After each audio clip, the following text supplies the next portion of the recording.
Hi, I'm Sarah Cowgill, along with Andrew Moran, James Spite, Dave Patterson, and Graham Noble. This is the Conservative Five, an online TV production of Liberty Nation News.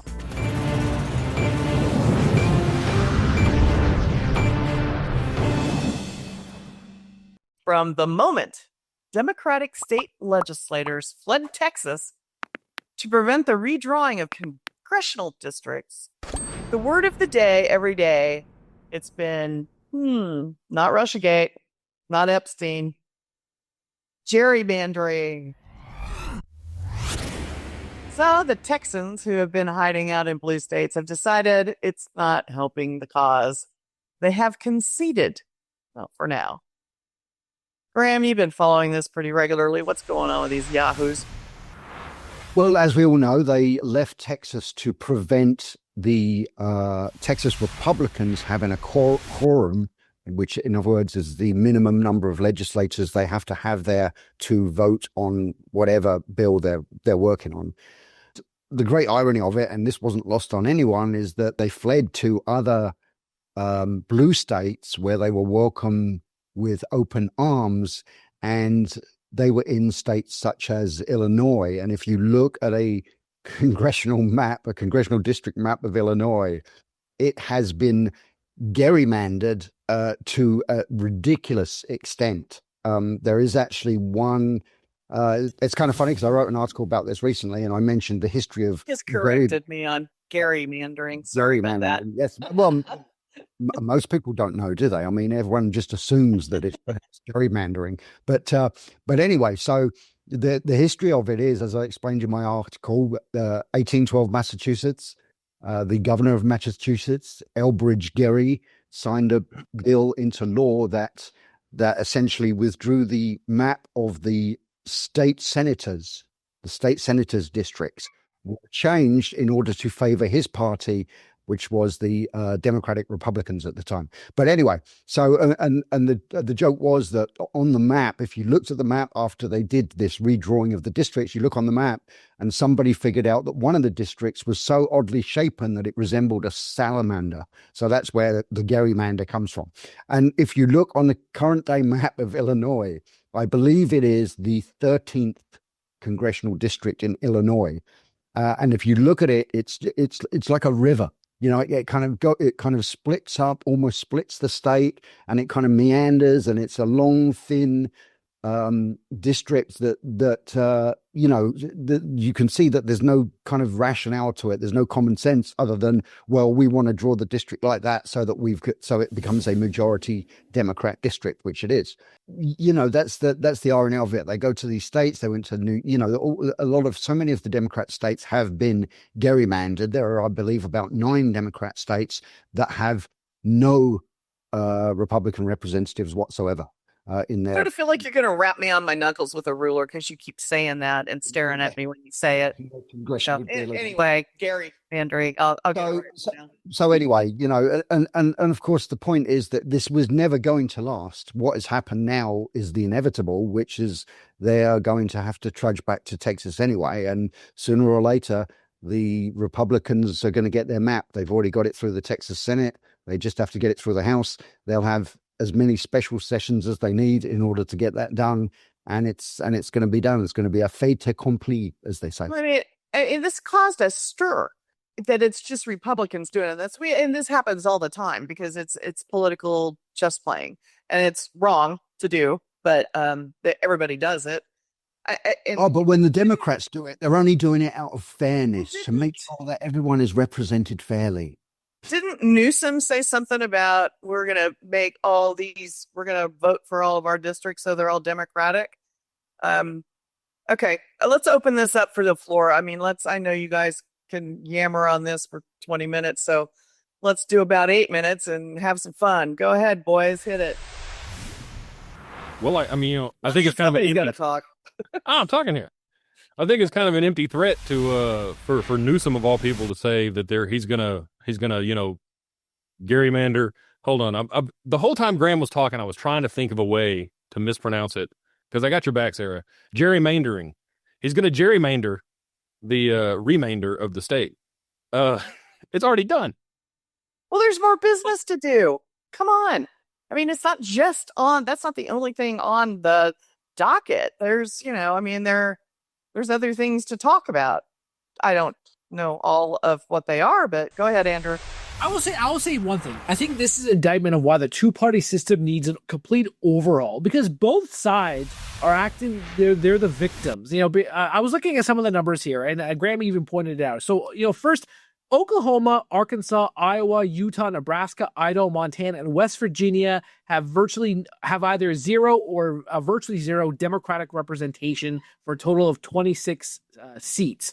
There are millions of Republican voters in places like Massachusetts, Connecticut, and Vermont, and they too also have zero or almost zero seats in Congress. So everyone's a victim here. I mean, it's just absolutely, flabbergasted to see this. Before I wrap up here, there was a hilarious conversation over on CNN during Newsnight with Abby Phillips and America's Treasure Scott Jennings. Sorry, Scott Kazenza, your second America's Treasure, but it was him versus a panel of leftists. And the conclusion I gathered from that discussion, as well as comments from the inflatable two-man Beto O'Rourke, is that since they're the victims, then they have to punch back and they have to gerrymander because they think Republicans are rigging the electoral process. Complete irony, because it just seems from someone who's on the outside looking in and looking at all these reports and the data, that they're both just doing it. So, change up the system. I guess one could conclude from this national conversation. Hey, it's like that with everything, though, isn't it? I mean, federal spending, the debt limit, the filibuster, it's always they did this to us, now we got to make it right. But I mean, every time the majority swaps, it's just the same story, different players. So let's face it, Beto just wants to stay relevant. And why is Dave Patterson so quiet? Dave needs to start shouting the F word. I mean, he is normally the guy that you got to look out for, and I guess it kind of works for Beto. Come on, Dave, get in here. Beto O'Rourke is the most irrelevant individual in all politics. I just sat back and thought about these Democratic representatives that, fleeing Texas to other more gerrymandered districts or states. And it's ridiculous. The image of lawmakers hopping on private planes, grinning and taking selfies and basically skipping out on their jobs that they didn't like because they didn't like the legislative odds. It's like the world's most expensive group project dodge, except instead of missing homework, they left their constituents without a voice. And the only reason they're coming back is because Abbott had a legitimate threat that he's just going to vacate their positions, and they realized that he could do that. And so now they're cowardly in kind of slinking back, claiming some victory. This is ridiculous.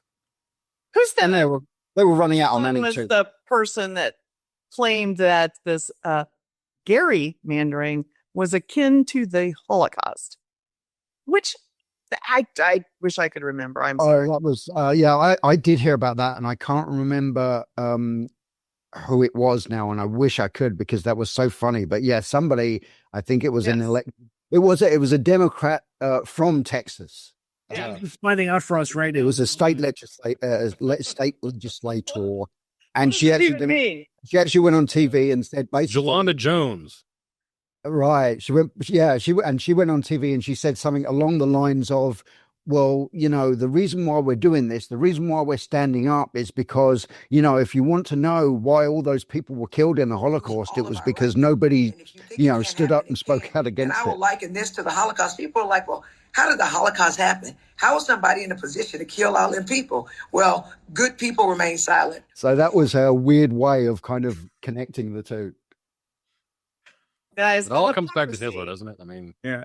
The implication seemed to be that if they allowed the Republicans to gerrymander the district map, then somehow millions of Texans were going to die. I think that was the implication. I'm 37 years old. I've been entrenched in U.S. politics for about 20 years, and that's the first I ever heard gerrymander. I always heard gerrymander. That's all I ever heard was Jerry. That's all I ever heard. I didn't know it was like a gherkin. Well, Graham has to figure everything out for us. Well, you're welcome. You're welcome. That's what. I don't know if you guys caught it, but one of the things that I thought was amusing was that Governor Newsom in California said, well, I'll just gerrymander and redistrict, and I'll put 5 more Democratic representatives on the books, and that'll meet your and call it a draw. And said, find me 5 seats. We're doing it in reaction. And then Abbott says, not so fast. I'll see your 5 and raise you 5 more, and then we'll get 10. Oh boy. Well, the hypocrisy of those Democrats trying to prevent a redistricting process by calling it gerrymandering. Thank you, Graham Noble. Despite having done it themselves in several blue states, it's not lost on anyone. And 2026 is coming up. It's on the line, and that can sway the odds. So we'll keep an eye on it for you. Thanks, panel, for the great info, and thanks for tuning in.